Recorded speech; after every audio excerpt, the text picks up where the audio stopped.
kung meron mang isang bagay na di dapat nating tinitipid para sa kaligtasan natin sa pagmumotor, lalong-lalo na ngayon na tag-ulan, yan yung gulong. Ganito kasi yan.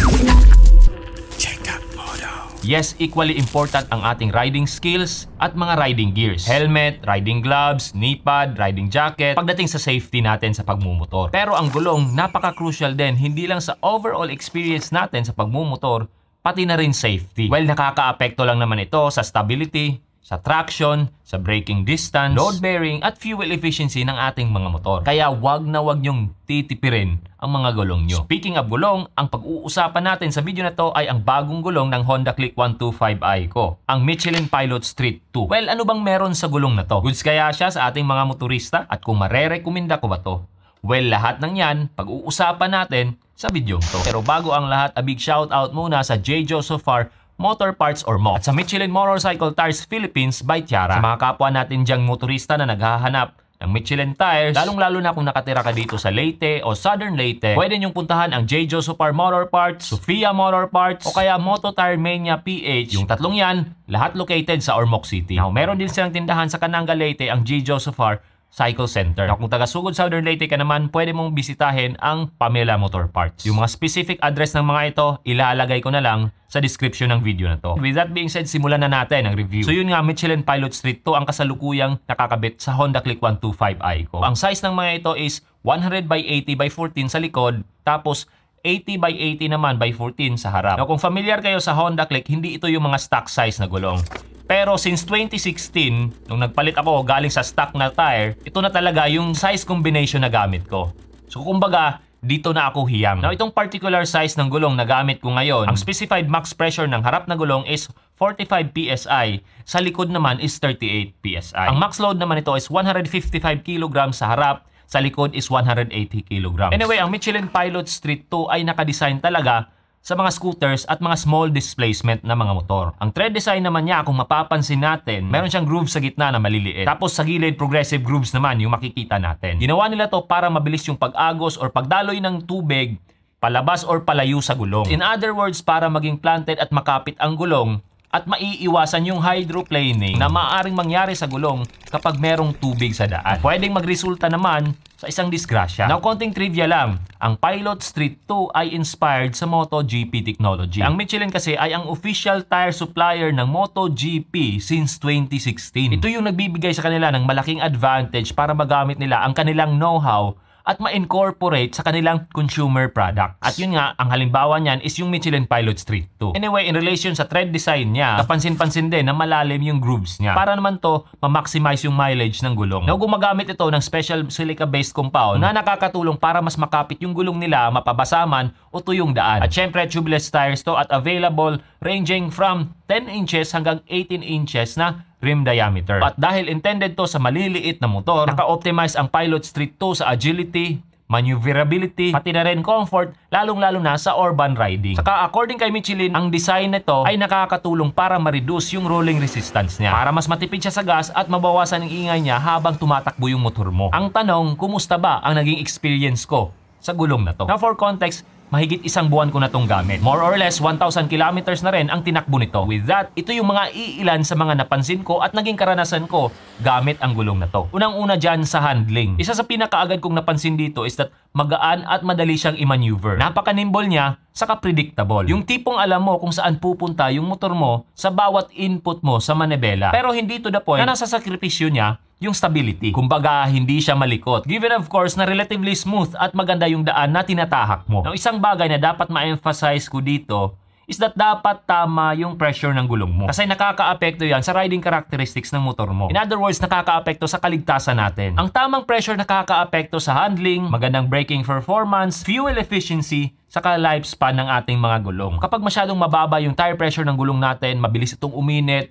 at malakas sa gas. Kung napasobra naman, meron din itong negatibong epekto. Isang halimbawa na lang dyan, nung una kong ginamit or nasalpak itong gulong na to, ang Pilot Street 2. Kung saan masyadong mataas ang pressure ng karga niyang hangin. Tapos sobrang init pa ng panahon na yon. Dahil doon, ramdam na ramdam ko na parang relatively bouncy yung harap na gulong. Tapos sa exit ng kurbada, hindi ako ganun kakampante. Kasi feeling ko ang gaan-gaan ng harap na gulong at hindi siya ganun kaplante. Anyway, nakorek ko naman yung ganung pangyayari sa pamamagitan ng pagbabawas ng hangin. By the way, ang typical recommendation ng pressure ng gulong ay around 28 to 30 PSI sa harap. Tapos 32 to 34 PSI naman sa likod. Now personally, 29 PSI yung sa harap na gulong ko. Tapos sa likod, 31 PSI. Pero syempre, case to case basis yan. Depende sa panahon, depende sa daan, at depende sa timbang na dinadala ng gulong. Now, idagdag ko na rin pala bilang reminder sa lahat na merong bagong palit na gulong. Make sure na hindi ka ganun ka-agresibo sa pagpapatakbo ng motor mo within first 20 to 50 kilometers. Be smooth sa acceleration, sa braking, saka sa cornering. Kung merong break-in period ang motor,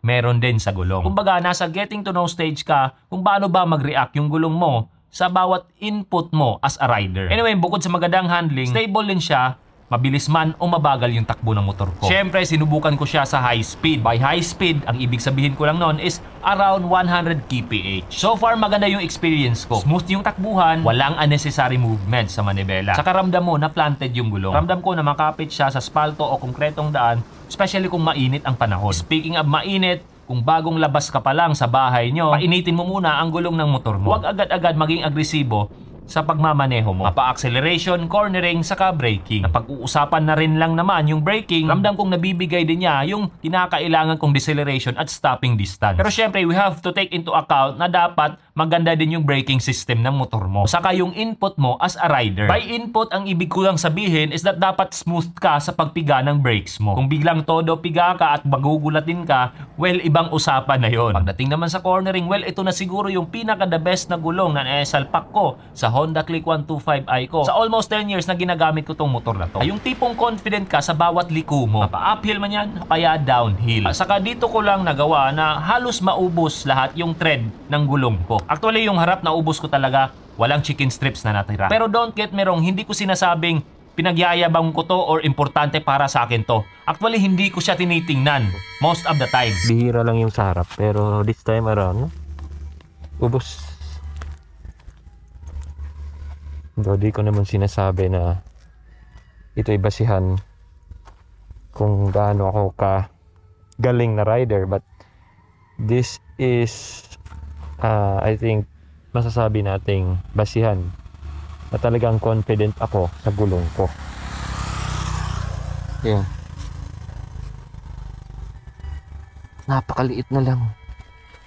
Kabila, medyo maliit din. It just goes to show na maganda talaga ang performance ng gulong na to sa bangkingan. Pero hindi matatapos ang review na to kung hindi ko susubukan ang Pilot Street 2 sa basang daan or maulan na panahon. Kasi yung mga naging experience ko na sinabi ko earlier, patungkol yun sa mainit na panahon at tuyong daan. Well, actually, halos magkapareha lang naman yung naging experience at assessment ko sa Pilot Street 2 sa basang daan at maulan na panahon. Ganun pa rin naman maganda yung performance niya. In terms of high speed, stable siya. Stability wise, sa maulan na panahon, well, all goods. Maganda yung takbo ng motor. Stable na stable, yan. Ganun din sa handling, easy to maneuver at napaka-nimble niyang ikabig left or right. Pagdating sa braking, satisfied din ako sa naging performance nito. 80 kilometers per hour, 90. So ayan, hanggang 100 lang tayo ha. Kasi hanggang 100 lang top speed ng motor na to. Ang nakikita ko hanggang 100 lang talaga. So brake na muna tayo. Braking wise, goods. Kahit basa yung daan, although syempre andun pa rin yung pag-iingat, pagiging smooth sa delivery ng brakes. Now in terms naman sa cornering, ramdam ko pa rin na planted yung gulong. It inspires confidence na di siya basta-bastang bibigay at mawawala ng traction. So ito, kurbada ulit.